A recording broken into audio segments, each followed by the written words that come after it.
하나님께서 이 땅 가운데 그의 아들을 보내신 날을 우리가 기념하는 것이 바로 성탄절입니다. 네, 우리가 크리스마스라고 하는 것은 우리 주님께서 이 땅에 오신 날을 우리가 말하는 거죠. 그래서 우리가 이 성탄절을 우리가 기념하고 또한 우리 주님께서 이 땅에 오신 목적을 우리가 다시 한번 생각하면서 우리 주님을 높이고 또한 그분을 기리는 것이 바로 우리가 성탄절을 맞이한 목적입니다. 어떤 분들은 왜 엑스마스라고 하느냐 뭐 그런 질문들을 하시는 분들이 있어요. 근데 우리 예수님을 우리가 헬라어로 표기할 때는 약자를 JX라고 이렇게 표현을 합니다. 그러니까 헬라어에서 C자를 X자로 그렇게 표기할 때가 많았어요. 그래서 크라이스트를 X자를 C를 X자로 써서 X, 크라이스트의 C자를 X로 해서 마스는 이제 미사라고 하는 말인데 예배, 그러니까 그리스도를 기념하여 예배를 드린다고 해서 이거를 간단하게 엑스마스라고 이렇게 합니다. 그래서 우리가 예수님을 우리가 간단하게 표기할 때 이렇게 JX라고 이렇게 우리 신학적인 용어로 그렇게 표기도 합니다. 그래서 우리가 어쨌든 우리 예수 그리스도가 이 땅 가운데 나신 날을 우리가 기념하여 우리가 함께 모이는 그와 같은 날이 바로 크리스마스인데, 우리가 지난주에도 함께 얼핏 나눈 바가 있는데 사실 크리스마스 성탄절이 예수님께서 이 땅 가운데 오신 날은 정확하게 아닙니다. 그래서 어떤 이단들은 그런 이야기를 하는 분들이 계셔요. 어떤 거냐면 왜 기성교회는 성탄절을 지키냐, 그날은 사실 로마 시대 때 이방신이었던 그들이 주로 섬겼던 태양신 미트라를 섬겼던 그날인데 왜 그날을 예배하는 날로 기념하냐라고 그러한 질문들을 하는 사람들이 있어요. 그런데 우리가 그날이 꼭 예수님이 나신 날은 아니지만, 그러나 우리가 한 해 동안 우리가 지나갈 때에 또한 우리가 한 해를 마감할 때에 우리 예수님께서 이 땅 가운데 오신 목적에 관하여 나누는 것은 굉장히 중요하고 의미가 있는 시간이기 때문에 우리가 이 날이 꼭 예수님이 나신 날은 아니라 할지라도 모든 사람이 그런 날로 알고 있는 그 날에 우리가 하나님을 예배하고 예수님이 오신 목적을 다시금 그 본질을 우리가 확인하고 회복함으로 이 세상 사람들이 크리스마스를 온전히 지키지 못하고 예수님이 왜 오셨는지를 알지 못하는 그들에게 우리가 진짜 예수님이 오신 목적에 대해서 전하기 위하여 우리가 이 날을 기념하며 예배하는 날로 우리가 삼는 겁니다. 여러분, 그날이 어떤 날인지 누가 있는지 어떤 날인지 이거는 중요하지 않고 이것은 의식인데, 그 의식 가운데 본질을 담아 우리 예수님께서 이 땅에 오신 목적을 다시금 우리가 상기하고 기억하고 기리며 우리뿐만이 아니라 이 사실을 모르는 사람들에게 이 복음을 전하는 날이 바로 우리 크리스마스가 되었으면 좋겠습니다.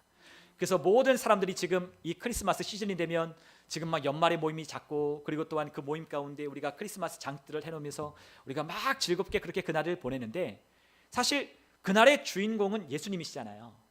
그날의 주인공인 예수님이신데 예수님이 빠진 크리스마스, 예수님이 없는 산타와 루돌프와 캐롤과 그리고 또한 그 날을 사람들은 서로 선물을 교환하고 즐겁게 연말에 모임을 하는 날로 생각하고 있기 때문에 저와 우리는 세상 사람들이 그러한 날로 본질을 잃어버린 그때에 우리 예수님께서 이 가장 어두운, 또 이때가 우리가 가장 어두운 날이잖아요. 영적으로도 죄 많은 어두운 날이고 또한 세상적으로도 동지가 오는 가장 어둠이 짙은 그곳에 우리 예수님, 참된 빛으로 오신 예수님을 소개하고 전할 수 있는 우리가 되었으면 좋겠습니다. 그래서 우리가 이 예배, 과연 초대교회의 사도들은 이 날을 기념했느냐? 아니요, 초대교회의 사도들은 기념하지 않았습니다.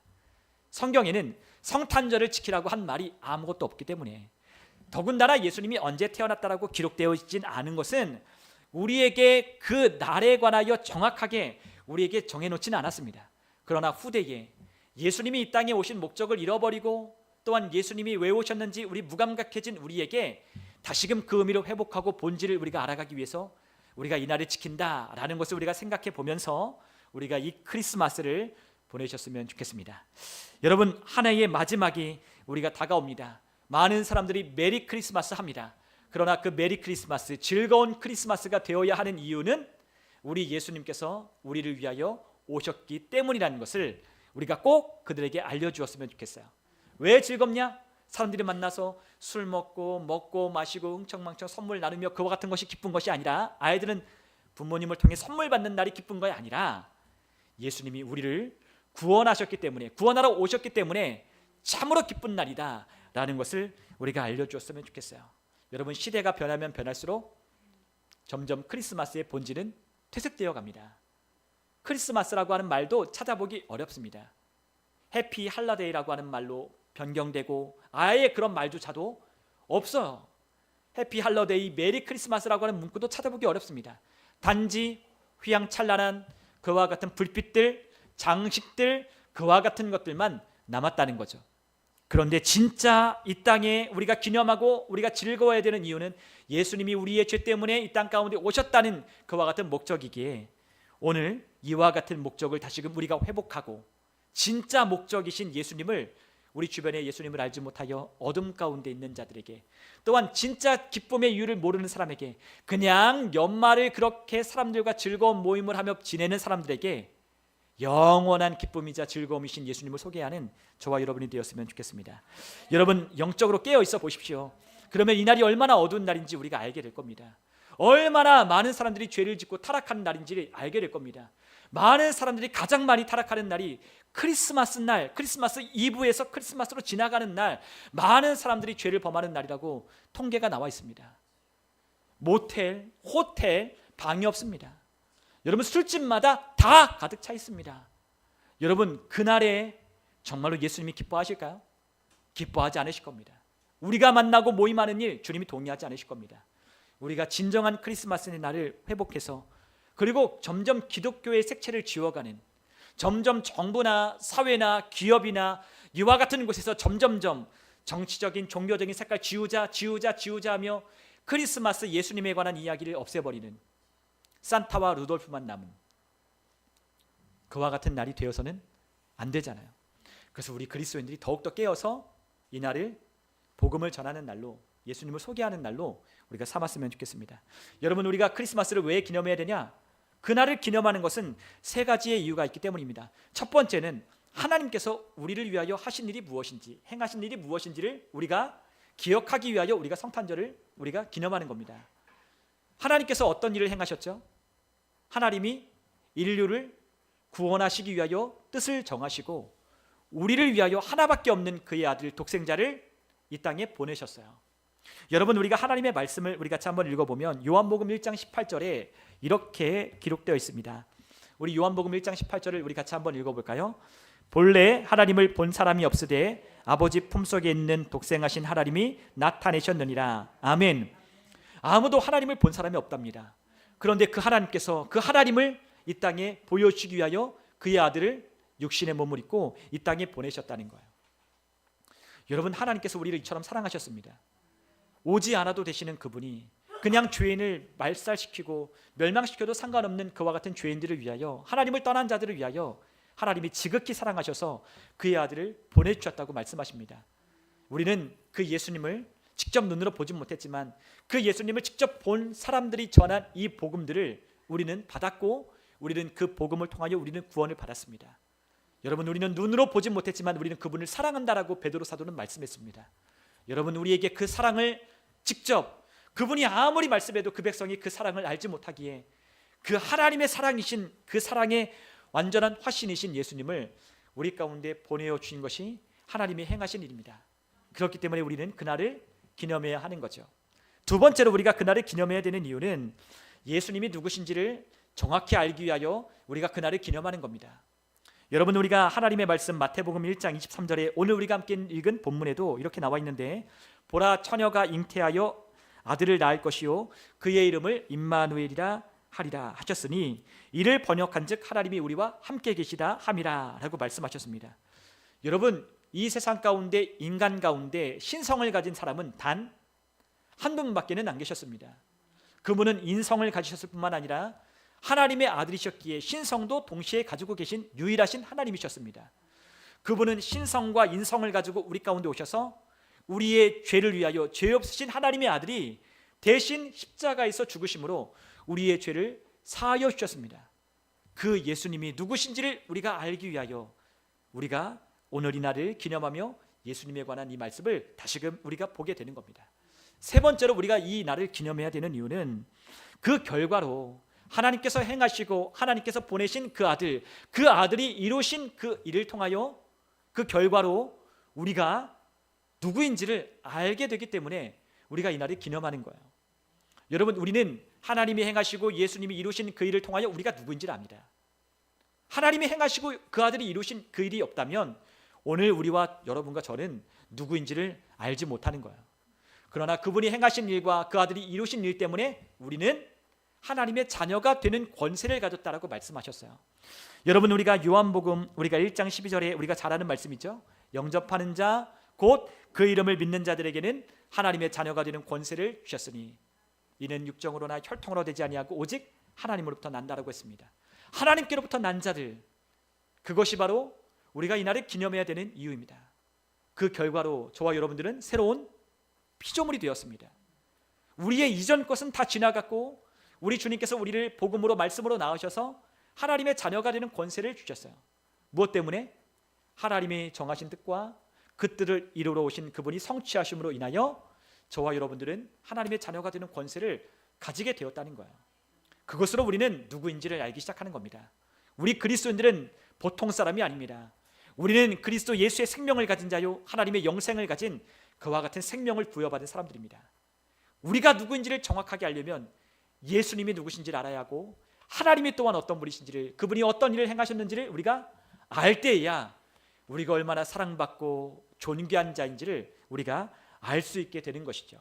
그렇기 때문에 우리가 이 크리스마스를 우리가 기념하며 우리가 그것을 다시금 확인하는 겁니다. 여러분, 이 예수님께서 탄생하신 것은 우연이 아닙니다. 우연이 아니라 이미 하나님께서 우리에게 말씀을 주실 때부터 하나님은 우리를 구원할 이 죄인으로 말미암아, 이 죄로 말미암아 죽을 수밖에 없는, 멸망할 수밖에 없는 죄인들을 구원하시기 위하여 하나님은 예수님 그 메시아를 보내시겠다라고 작정하셨습니다. 우리가 예수님이 탄생하기 전에 우리는 하나님께서 이미 그 아들을 보내시겠다라고 하나님은 말씀을 통해 우리에게 예언해 놓으셨어요. 여러분, 하나님은 많은 선지자를 통해서 하나님의 아들이 메시아가 오실 것이라고 하는 것에 대하여 예언하여 기록하여 놓으셨습니다. 여러분, 하나님께서 우리에게 선지자를 보내시기 전에 하나님은 그분이 직접 우리에게 그의 아들 메시아를, 구원자를 보내시겠다라고 말씀하셨어요. 여러분, 우리가 첫 번째로 우리 주님께서 메시아에 관한 그 탄생의 예언은 창세기에 기록되어 있습니다. 우리가 함께 창세기에 있는 말씀을 우리가 같이 함께 보겠습니다. 창세기 우리 3장 15절입니다. 창세기 3장 15절 우리 같이 한번 읽겠습니다. 내가 너로 여자와 원수가 되게 하고 내 후손도 여자의 후손과 원수가 되게 하리니 여자의 후손은 내 머리를 상하게 할 것이요 너는 그의 발꿈치를 상하게 할 것이니라 하시고 아멘. 자, 이미 아담과 하와가 하나님이 정하신 그 법, 즉 동산의 중앙에 있는 나무의 실과는 먹지 말라라고 말씀하셨던 그 말씀을 어김으로 죄를 범하여 하나님으로부터 떠나게 되는, 하나님께로부터 쫓겨나게 되는, 하나님이 쫓아내신 것은 하나님께서 그들을 미워하셔서 쫓아내신 것이 아니라 그들을 사랑하셨기 때문에 그 동산에서 내쫓으신 것입니다. 하나님께서 내쫓으셨다고 그들을 보호하시고 그들을 지키시고 그들을 인도하지 않으신 게 아닙니다. 그들이 그 동산에 있으면 그들이 더 범죄할까 봐, 생명나무의 실과도 먹어 그 죄인인 상태로 영원히 살까 봐 그들을 에덴 밖으로 내쫓아내신 겁니다. 그러나 하나님은 그들을 지키셨고 그들을 구원하실 계획을 세우셨어요. 그래서 하나님께서 그들에게 말씀하십니다. 내가 너로, 너가 누구냐? 너가 누군지 아십니까? 내가 너로 여자와 원수가 되게 하는데 이 너는 누굴까요? 사탄이죠, 사탄. 네, 내가 너로 여자의 후손과 원수가 되게 한다. 지금 하나님께서 누구에게 말씀하고 있느냐? 사탄에 대해 말씀하고 있는 겁니다. 내가 너로 여자의 원수가 되게 하고 내 후손도 여자의 후손과 원수가 되게 하리니 여자의 후손은 내 머리를 어떻게 한다? 상하게 할 것이요 그의 발꿈치를 상하게 할 것이냐라고 말씀하셨습니다. 여러분, 우리가 로마서 마지막 장에 보면 속히 사단을 주님께서 그걸 짓밟으시고 머리를 상하게 하시고 짓밟게 하시고 주님께서 속히 우리를 구원하시겠다라고 말씀하셨습니다. 여러분, 인간 가운데 유일하게 여자의 후손으로 오신 분이 있는데 그분은 누구시냐? 예수님이십니다. 모든 사람은 다 남자의 씨로 태어나게 되어 있습니다. 그죠? 우리는 여자분들은 씨가 없잖아요. 여자분들은 씨가 없습니다. 남자가 씨가 있죠. 남자의 씨가 여자의 몸에 들어가 함께 합할 때 그게 바로 우리가 아이가 태어나는 놀라운 그 생명의 신비인데, 유일하게 남자를 통하지 않고 여자의 후손으로 나신 분이 있답니다. 그분이 바로 누구시냐? 예수 그리스도십니다. 하나님은 분명 말씀하셨습니다. 죄인인 아담으로부터 유전된 죄인의 씨로 태어난 자가 아니라 이 죄인들을 구원하시기 위하여 하나님은 여자의 후손으로 오시겠다라고 말씀하셨습니다. 하나님은 그 여자의 후손이 와서 그 뱀의 머리를 상하게 할 것이라고 말씀하셨어요. 그런데 그 뱀은 그 여자의 후손의 발꿈치를 상하게 할 것이라고 했습니다. 여러분, 하나님은 우리를 사랑하셔서 이미 4,000년 전에 하나님께서 이 세상이 시작될 때, 하나님께서 예수님이 태어나기 이전 4,000년 전에 하나님의 아들이 이 땅 가운데 오셔서 사단을 짓밟으실 거라고 주님께서는 우리에게 기록해 놓으셨어요. 예수님은 실제로 여자의 후손 성령으로 잉태하셔서 마리아의 몸에 태어나셔서 모든 사람을 대신하여 십자가를 달려 죽으시고 다시 3일 만에 죽은 자들 가운데서 부활하심으로 모든 사람을 구원해 내셨습니다. 그리고 사단이 가지고 있는 그 권세를 다시 되찾아 우리 그리스도인들 거듭난 자들에게 다시 그것을 되찾아 주셨어요. 그것이 바로 여자의 후손으로 오시겠다라고 하신 하나님의 예언이었습니다. 여러분, 주님은 그와 같은 마귀에 대한 승리를 가지고, 사탄에 대한 그와 같은 승리를 가지고 이 땅 가운데 오셨다는 거예요. 결국 때가 차서 하나님은 그의 아들을 이 땅 가운데 보내셨다라고 말씀하셨습니다. 우리가 갈라디아서 4장 4절에 보니까 때가 참에 하나님이 그의 아들을 보내사 여자에게서 나게 하시고 율법 아래 나게 하신 것은 이라고 말씀하셨어요. 뭐가 찼다? 때가 차니 하나님께서 정하신 그때에 그 아들을 우리에게 여자를 통해 보내오셨다라고 갈라디아서에 말씀하고 있어요. 여러분, 예수님께서 율법 아래 나신 이유가 뭘까? 율법 아래에 다 율법의 정죄함으로, 율법으로 우리에 비춰보면 모든 사람은 다 죄로 말미암아 멸망할 수밖에 없는데, 예수님이 그 율법 아래 태어나셔서 그분이 율법을 이루시고 그분이 죄 없으신 하나님으로 우리의 죄를 담당하시겠다라고 우리에게 말씀하고 있는 거예요. 지킬 수 없는 우리가 그분이 대신해서 그 율법을 이루시고 율법을 완성하셔서 죄 없는 하나님의 아들이 우리를 대신하여 죽으심으로 율법을 이루셨다는 거예요. 우리가 지킬 수 없지만 그분이 대신 율법을 이루시고 마치셔서 우리가 율법의 정죄를 받지 아니하고 우리가 구원을 받을 수 있도록 하나님의 아들이 때가 차서 이 땅에 오셨답니다. 그것이 바로 이미 예수님 태어나시기 나시기 전에 4,000년 전 이 세상이 시작할 때에 하나님께서 말씀하신 하나님의 말씀이었어요. 여러분, 또한 예수님은 또한 우리에게 이미 하나님께서 우리에게 예언한 말씀을 통해 예수님을 보내오시겠다라고 말씀하셨는데, 이제는 선자들 통해서 예수님이 오시겠다라고 말씀하셨습니다. 여러분, 우리가 이사야서 7장 13절에서 14절을 보면 이사야 선지자를 통해서 메시아가 나실 거라고 하는 예언을 이 선지자를 통해 말씀하셨어요. 여러분, 메시아가 여자의 씨로 나올 것, 그리고 또한 그 소망은 인간들 가운데 오실 거라고 하는 것은 하나님께서 계속해서 말씀하고 예언해 놓은 말씀 가운데 우리에게 전해지는 그와 같은 말씀입니다. 여러분, 우리의 힘과 우리의 노력으로는 구원받을 수 없기에 하나님의 아들이 메시아가 오셔야만 했다는 거예요.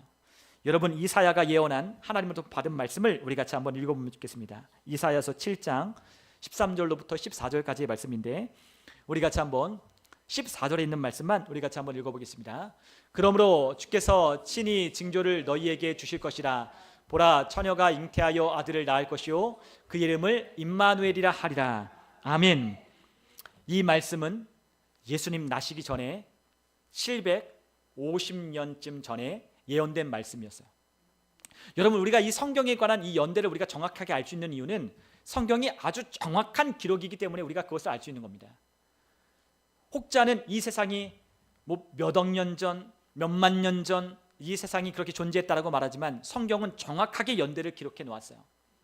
우리가 아담으로부터 시작된 아담이 몇 세를 살고 그의 아들이 몇 세를 살고 몇 세를 살고 하나님은 정확하게 연대를 기록해 놓으셨습니다. 사실 이 세상의 연대는 한 6,000년이 조금 넘는 그와 같은 세월을 보냈을 뿐입니다. 그런데 이 세상의 과학자들, 학자들은 증명도 할 수 없는 그 이야기들을 수만 년 전, 수억 년 전이라고 그렇게 추정하고 그것을 우리에게 가르치고 있어요. 그러나 이 세상의 가장 정확한 기록, 진리는 하나님 말씀밖에 없습니다. 그 말씀은 정확하게 이 세상의 연대를 기록해 놓았고, 그리고 그 연대를 이루어 가시는 하나님이 역사의 주인공이시라고 말씀하셨어요. 여러분, 이미 우리는 알고 있습니다. 우리 예수님을 통하여 이 역사가 분기점을 이룬다는 걸 우리는 알고 있습니다. 우리가 AD와 BC, 기원 전과 기원 후를 나누는 그 분기점은 예수님의 탄생에 있다는 걸 우리는 알고 있습니다. 이 세상에 있는 모든 사람들은 다 예수님을 기점으로 오늘날 기원 후 2025년 12월 20일이라고 하는 날짜를 세고 있죠. 그러나 그들이 이 역사를 주관하시는 그 역사의 분기점이 예수님인지 그들은 알지 못하고 있습니다. 왜 하필이면 예수님을 역사의 분기점으로 삼으셨을까? 그것은 이 세상 역사가 예수님에 관한 이야기이기 때문에 그래요. 가장 중요한, 우리가 이 시대를 지나오면서 가장 충격적이고 가장 놀라운 사건이 뭐다? 예수님이 이 땅에 나신 날, 예수님이 이 땅에 오신 날, 그날이 우리 인류의 역사의 가장 중요한 날이기 때문에 역사의 분기점으로 삼는 겁니다. 여러분, 어쨌든 우리 주님께서는 750년 전, 기원전 750년에 주님은 이 땅에 이사야를 통해서 처녀가 잉태하여 아들을 낳을 것이라고 예언해 놓으셨어요. 여러분, 그것이 바로 우리에게 들려지는 이사야에 있는 그 말씀입니다. 오늘 우리가 읽은 이 마태복음조차도 그 구약에 있는 이사야에 있는 말씀을 인용하여 이 말씀을 기록해 놓았습니다. 마침내 때가 돼서, 때가 차서 하나님께서 그의 아들을 보내오셨다는 것을 마태복음의 신약의 성취를, 예언의 성취를 기록해 놓은 거예요. 여러분, 우리가 또한 마태복음 1장 18절을 읽어보면 우리가 이렇게 되어 있다는 걸 압니다.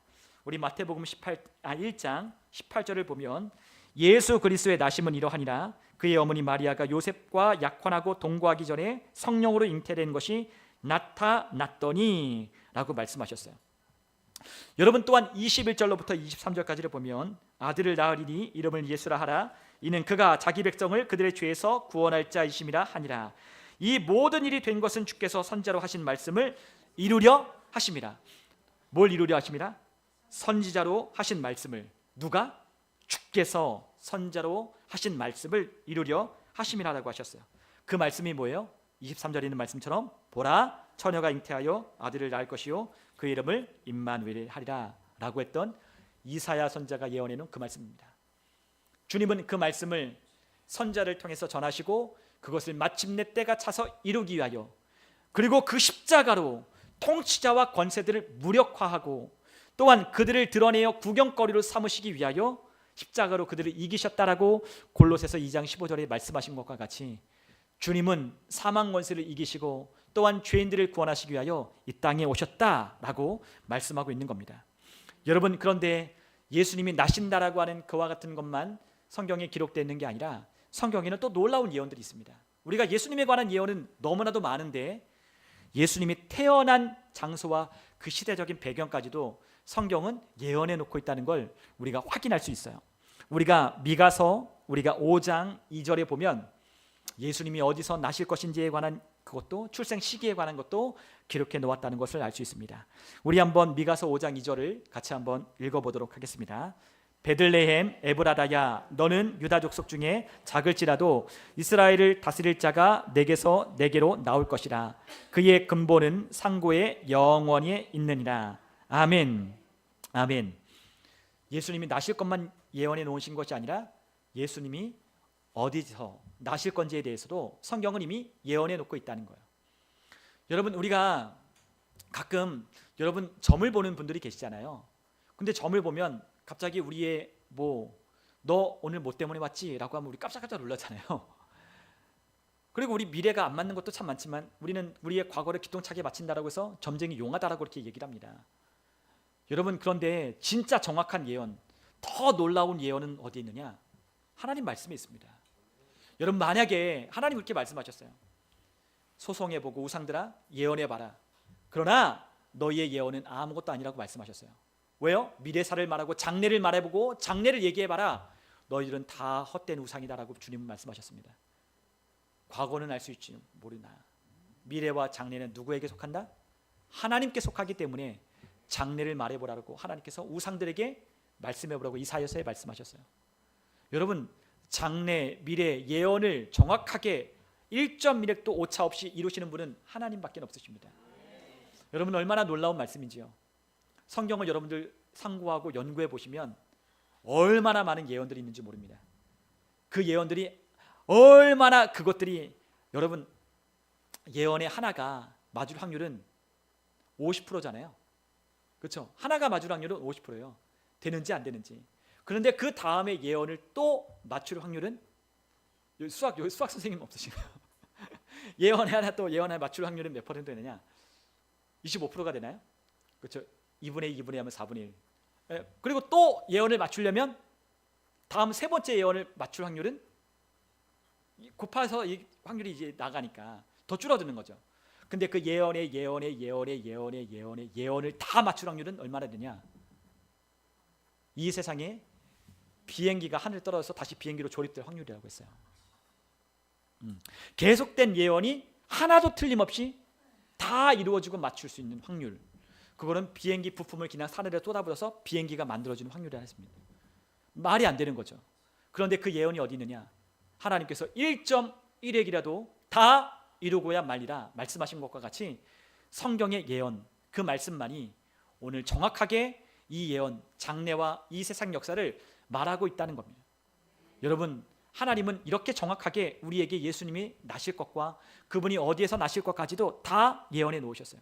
그것만 예언해 놓으신 것이 아니죠. 세상 나라 군왕들 역사들을 다 예언해 놓으시며 이 세상의 종말과 멸망을 어떻게 이 세상이 끝날 것인지에 관한 이야기도 다 기록해 놓으셨습니다. 여러분 그 말씀을 통하여 예수님은 어디서 나실 것인지 예언해 놓으셨는데 그곳은 바로 베들레헴이라고 성경은 기록하고 있어요. 여러분 베들레헴이라고 하는 곳은 여러분 어떤 곳인지 여러분들 아시죠? 베들레헴은 어떤 곳이에요? 예수님이 나신 곳. 그런데 그 베들레헴의 뜻이 뭐라고 했죠? 아시는 분 있나요? 우리나라 말로 하면 빵집, 그렇죠? 베들레헴, 레헴은 빵이고 베들 그러니까 빵집을 말하는 거야. 하는 집을 말하는 건데 빵집, 베들레헴 해서 빵집이라는 의미를 가지고 있습니다. 베들레헴은 굉장히 유서가 깊은 곳이에요. 왜냐하면 이 지역의 근거지가 누구의 족속의 땅이냐?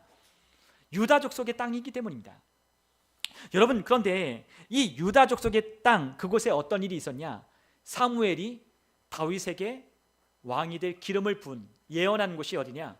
베들레헴이 있어요. 베들레헴이에요. 여러분 또한 이 베들레헴은 그래서 다윗의 동네라고 불리기도 해요. 여러분 예수님이 누구의 혈통으로 오셨어요? 다윗의 혈통으로 오셨죠. 그러니까 이 다윗의 혈통으로 오게 하기 위하여 하나님은 베들레헴에서 예수님을 태어나게 하신 거예요. 이미 오래전에 선지자를 통해 예언해 놓은 그 말씀을 하나님은 사람들을 통하여 역사를 통하여 환경을 통하여 다 조성해 놓으시고 예수님을 그 땅 가운데 태어나게 하셨습니다. 실제로 예수님은 요한복음 6장 35절에 예수님은 자신에서 이렇게 말씀하셨는데 예수께서 이르시되 나는 생명의 떡이니 내게 오는 자는 결코 줄이지 아니할 터이요 나를 믿는 자는 영원히 목마르지 아니하리라 말씀하셨습니다. 예수님 자신을 뭐라 불렀어요? 생명의 빵, 생명의 양식이라고 불렀어요. 그분이 베들레헴에서 나신 것은 당연한 일인 겁니다.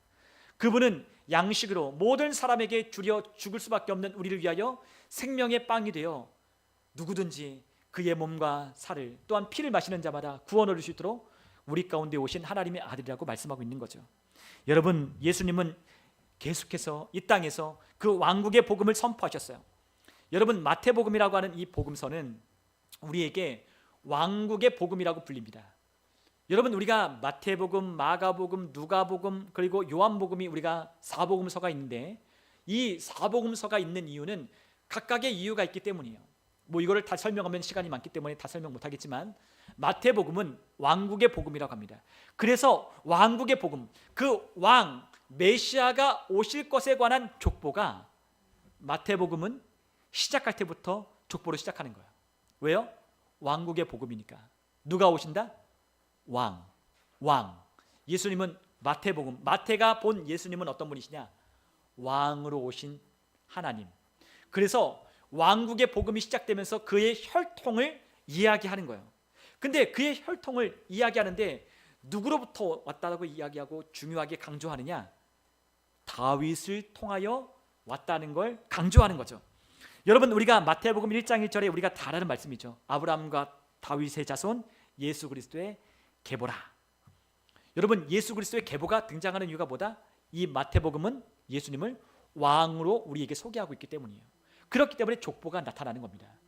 여러분, 혹시 국사 시간에 배운 태종, 태세, 문단세 뭐 외우시는 분들 있잖아요. 네, 족보가 중요해요.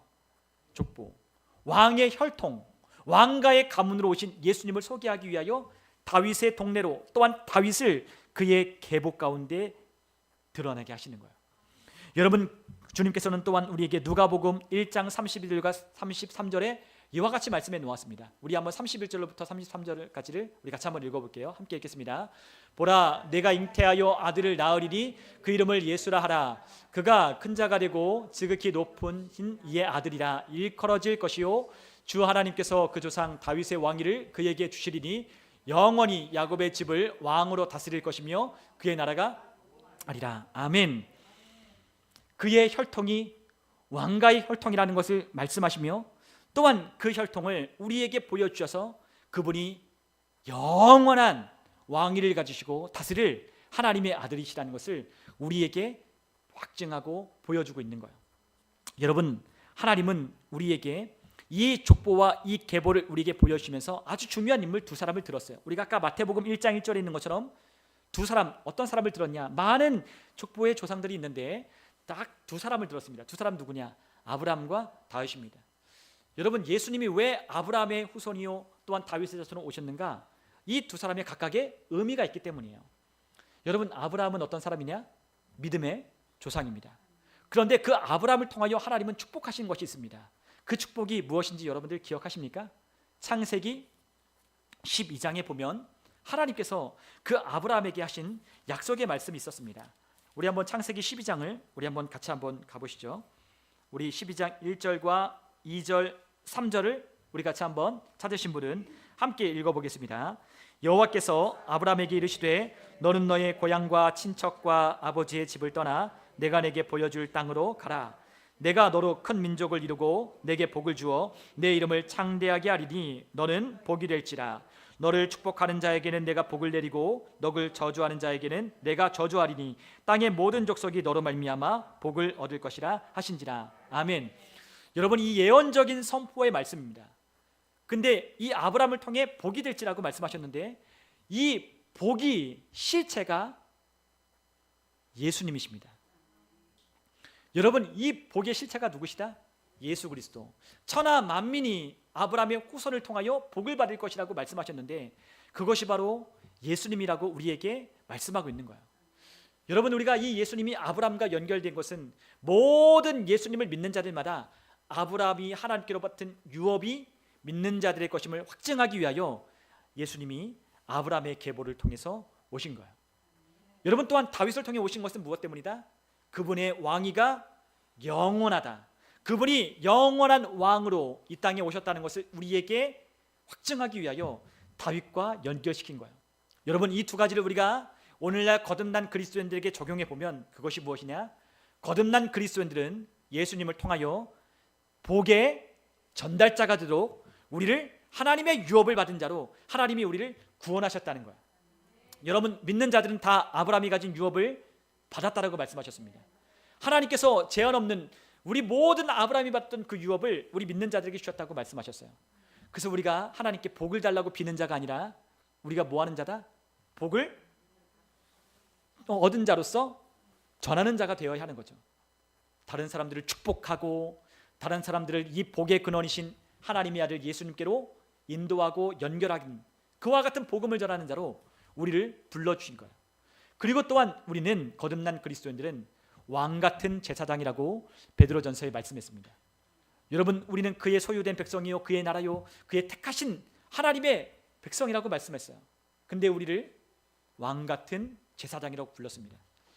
여러분, 예수님이 하나님이 이 땅 가운데 보내신 영원한 왕위를 가지신 그 왕이라고 소개하는 것처럼 저와 여러분들도 왕가의 이제 하나님이라고 하는 그 우리의 왕 대신 하나님의 자녀가 되어 그의 왕가에 우리의 신분이 입적되고 또한 그분의 양자가 된 왕 같은 제사장이라고 우리에게 선포하고 있는 거예요.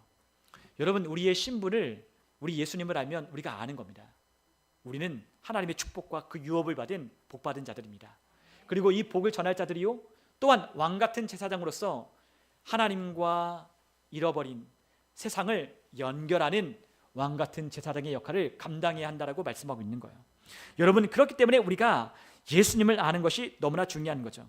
여러분, 하나님은 여럿의 자손을 가리켜 하나님 내 후손이 천하 만민을 통하여 복을 받을 것이라고, 너를 통하여 천하 만민이 복을 받을 것이라고 말씀하는 것이 아니라 단 하나 그 씨가 누구냐? 여자의 후손으로 오신 예수님을 통하여 우리에게 구원하시겠다라고 말씀하셨어요. 여러분, 우리가 함께 갈라디아서 3장 16절을 우리 같이 한번 읽어보면 좋겠습니다. 갈라디아서 3장 16절 우리 같이 한번 읽어볼까요? 이 갈라디아서 3장 16절 우리 한번 찾아서 한번 같이 한번 읽어보겠습니다. 갈라디아서 3장 16절입니다. 우리 같이 한번 읽겠습니다. 이 약속들은 아브라함과 그 자손에게 말씀하신 것인데 여럿을 가리켜 그 자손들이라 하지 아니하시고 오직 한 사람을 가리켜 내 자손이라 하셨으니 곧 그리스도라. 아멘. 그 자손을 통하여 천하 모든 만민이 복을 받을 것이라고 했어요. 그분을 통하여 이제 모든 만민이, 모든 사람들이 복을 받기 시작하는 거예요. 여러분, 우리가 축복하고 우리가 복을 전하는데 누구를 통해 전해요? 그분을 통하여 그분의 이름으로 우리가 그 축복을 전달하는 겁니다. 여러분, 하나님은 단 하나의 후손을 통해서 그 후손을 통해 그를 믿는 수많은 자손들을 통해 이 축복을, 이 복음을 우리에게 전하도록 하나님이 우리를 부르신 거예요. 여러분, 그렇기 때문에 하나님이 우리 한 사람 한 사람을 하나님의 자녀들이 되게 하셔서 이 축복의 상속자가 되게 하신 것은 우리 예수님 때문이심을 우리에게 보여주는 겁니다. 다시금 말씀드립니다. 아브라함과 다윗과 연결한 것은 그분이 우리의 복의 근원이시자 또한 그분이 영원한 왕권을 가지신 하나님의 아들이심을 보여주기 위하여 그분과 연결해 놓은 거예요. 여러분, 우리는 이분이 예언대로 이 땅에 오신다라고 말씀하신 것처럼 실제로 그분이 2000년 전 베들레헴 땅에 나셨기 때문에, 그리고 이 땅에 오셔서 우리의 죄를 위하여 십자가를 달려 죽으셨기 때문에 저와 여러분들이 구원받는 새롭고 산 길이 열리게 된 것이죠. 그렇기 때문에 이 모든 일은 다 무엇으로 이루어졌냐? 예언을 성취하신 것으로 우리에게 이루어지고 나타난 거예요. 여러분, 예수님의 탄생은 수많은 예언들의 성취입니다. 그 예언들이 예수님을 통해 성취되었고 완성되었기 때문에, 이루어졌기 때문에 오늘 저와 여러분들이 그와 같은 은혜를 함께 누리고 있는 거예요. 여러분, 우리는 이 말씀만 우리가 제대로 알아도 우리는 이단에게 속지 않을 수 있습니다. 우리는 이와 같은 것만 우리가 분명히 알아도 우리는 다른 데 유혹받지 않을 수 있습니다. 여러분, 우리에게 이와 같은 하나님의 은혜를 주신 것에 대하여 우리가 이 크리스마스를 우리가 기념하고 우리 주님을 높이고 기림으로 우리 주님의 그 복음을 전하는 그런 축복된 날로 우리가 함께 보냈으면 좋겠습니다. 여러분, 이 말씀들을 우리가 결론을 내립니다. 여러분, 우리가 이 예수님의 축복과 예수님이 예언된 이 모든 말씀을 우리가 종합해 볼 때 우리는 이와 같은 모든 예언과 이 말씀을 통해 우리가 확인할 수 있는 몇 가지가 있는데, 첫 번째는 그분이 메시아라고 하는 거예요. 예수님이 누구시다? 메시아. 메시아가 뭐예요? 구원자. 그렇죠? 구원자. 기름 부음을 받은 자. 그리스도라고 하는 말인데 메시아는 구원자를 말하는 거예요. 여러분, 예수라고 하는 이름의 뜻이 뭐예요? 내 백성을 죄에서 구원할 자. 죄에서 구원할 자라고 하는 이름이 예수라고 하는 이름입니다. 여러분, 그 이름대로 예수님은 하나님께서 직접 정해주셨잖아요. 아버지가 정한 것이 아니에요. 저도 요즘에 우리 아이들의 이름을 어떻게 지을까, 요즘 막 머리가 막 아프고요. 어떻게 지을까 생각하는데 뭐 성경 있는 인물들 따라 지을까, 아니면 뭐라 그러죠? 학렬자를 따서 이름을 지을까, 여러 가지 생각을 해봐요. 그런데 아직 잘 모르겠어요. 어떻게 지어야 할지 고민이 되죠. 근데 마찬가지로 예수님은 육신의 혈통으로 나지 않았기 때문에 요셉이 그의 이름을 짓지 않았어요. 오늘 우리가 마태복음 1장에 읽은 것처럼 천사가 그의 꿈에 현몽하여 나타나서 그의 아들의 이름을 뭐라 하라? 예수라 하라라고 했어요. 야, 요셉이 얼마나 의로운 사람인지요.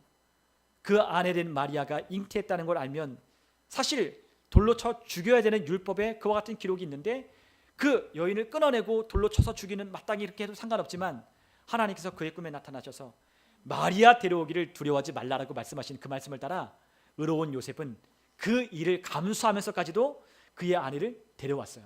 왜요? 그는 의로운 사람이었기 때문이에요. 그는 하나님의 뜻을 이루어갈 하나님이 선택한 사람이었기 때문에 하나님께서 그에게 나타나셔서 그에게 그 일을 이루라고 말씀하신 겁니다. 여러분, 인생의 역사 속에, 성경 속에는 수많은 사람들이 있는데 그 수많은 사람들 가운데 하나님께 택하여 그 뜻을 이루어가는 사람들은 그리 많지 않아요. 근데 누가 하나님의 뜻을 이루고 누가 하나님의 뜻에 동참하여 하나님의 영광을 보느냐, 그 사람은 의로운 사람들이라고 말씀하고 있는 겁니다. 의로운 사람, 하나님의 뜻이라면 내 인간적인 수모와 수치에 불과하고 또한 그것이 우리 가운데 어떠한 내 명예를 실추하고 또한 내 어떤 삶의 문제를 일으킨다 할지라도 주님의 뜻이라면 기꺼이 그것을 감당하고자 하는 사람에게 하나님은 역사를 이루어가는 거예요. 여러분, 오늘도 우리는 믿음에 관한 일들을 우리는 하고 있습니다. 오늘 믿음으로 우리는 주일날 예배하고 우리는 믿음으로 하나님을 섬기고 믿음으로 우리는 수많은 것들의 갈림길 가운데 선택하며 살고 있어요. 그런데 우리에게 손해가 올지라도 우리는 믿음으로 하나님의 뜻을 이루기 위하여 그것을 선택하는 거죠. 하나님은 그러한 사람들을 통해 하나님의 역사를 이루어가는 거예요. 여러분, 하나님은 요셉을 통하여 그의 아내 마리아 데려오기를 두려워하지 말라라고 말씀하시며 하나님이 그에게 말씀하신 대로 그의 아들이 태어나자 하나님께서 하나님의 아들이 이 땅에 그의 마리아를 통해서 베들레헴에 나자 그의 아들의 이름을 예수라고 정했습니다. 여러분, 사실 예수라고 하는 이름을 사실 짓는 거는 굉장히 어려운 일이에요. 많은 사람들이 물었을 겁니다. 아니, 왜 아들의 이름을 예수라 지었어? 물을 거예요. 왜냐하면 유대인들은 보통 자신의 주변에 있는 사람들의 이름을 통해 그 아들의 이름을 짓기 때문이에요. 예수라고 하는 이름이 그 주변에 없었습니다. 그런데 요셉은 하나님께서 그의 아들의 이름을 예수라고 지으라고 했기 때문에 예수라고 지은 거예요. 사람들이 묻죠. 아니, 왜 벌써 약혼했는데 왜 결혼식도 하지 않았는데 왜 마리아 아내는 벌써 임신했어? 약혼밖에 안 했는데 결혼식을 치르지 않고 동침도 안 했는데 왜 임신했어? 아마 수많은 사람들의 의문점이 있었을 거예요. 왜 아들의 이름을 예수라 줬어? 너 친척들 중에, 너 주변에 있는 중에, 너의 아버지나 너의 주변 친척들 가운데 형제와 자매들 가운데 예수라고 하는 이름이 가진 사람이 없는데 왜 예수라고 이름을 지었어? 생뚱맞네? 아마 많은 사람들이 손가락질했을 겁니다. 많은 사람들이 그 집을 보고 의구심을 가졌을 겁니다. 그러나 하나님의 뜻을 이루기 위하여 하나님은 처녀의 몸을 통하여 죄 없는 남자의 씨가 아닌 하나님의 성령으로 잉태된 하나님의 아들을 우리 가운데 육신의 몸을 입고 오게 하시기 위하여 마리아라고 하는 의로운 사람, 요셉이라고 하는 의로운 사람을 통하여 준비된 사람을 통하여 하나님은 이 땅에 오시게 하셨다는 거예요. 여러분, 우리는 이 예언의 성취를 통하여 예수 그리스도가 참된 메시아라는 것을 우리는 확인할 수 있어요. 여러분, 두 번째로 우리가 이와 같은 예언의 성취를 우리가 함께 살펴볼 때 우리가 알 수 있는 것은 우리가 이 예언을 통해 하나님께서 이미 창세기를 통하여 수많은 선자를 통하여 예언해 놓은 그 말씀을 통하여 우리는 복음이 무엇인지를 알 수 있는 것입니다. 복음이 뭐예요? 우리를 죄 가운데서 구원하는 이야기죠. 저주에서, 멸망에서, 지옥에서 우리를 건져주시기 위하여 하나님이 계획하시고 그 아들을 통해 이루신 일이 바로 복음입니다.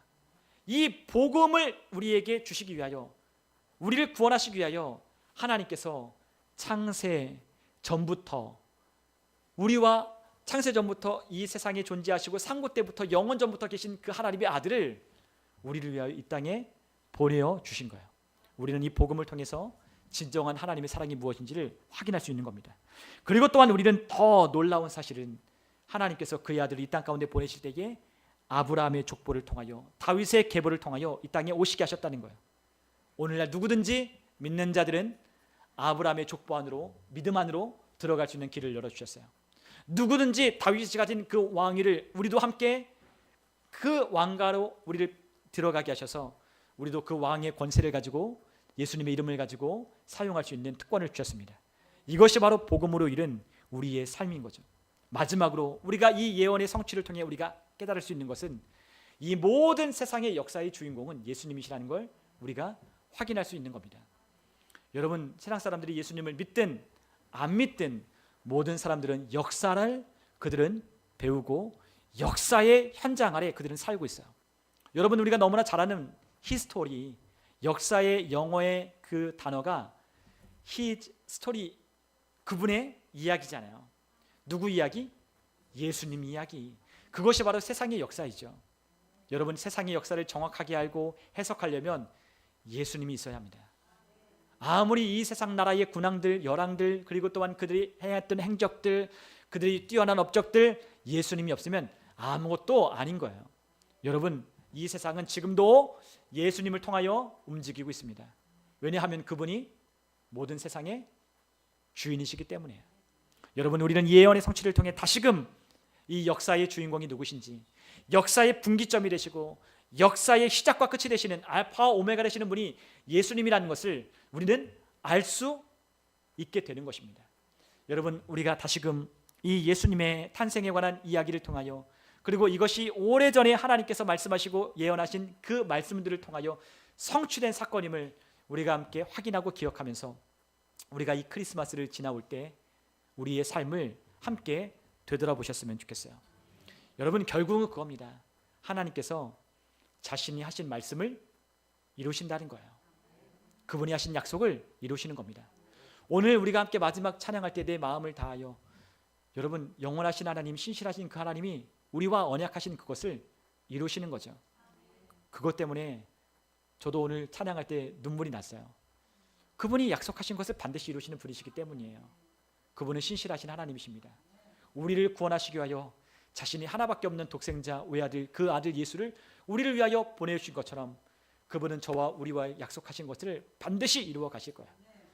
여러분, 성탄절을 통해서 저와 우리에게 약속하신 그 약속을 우리 하나님께서 반드시 이루실 것이라는 것을 굳게 믿는 이 성탄의 계절이 되었으면 좋겠습니다.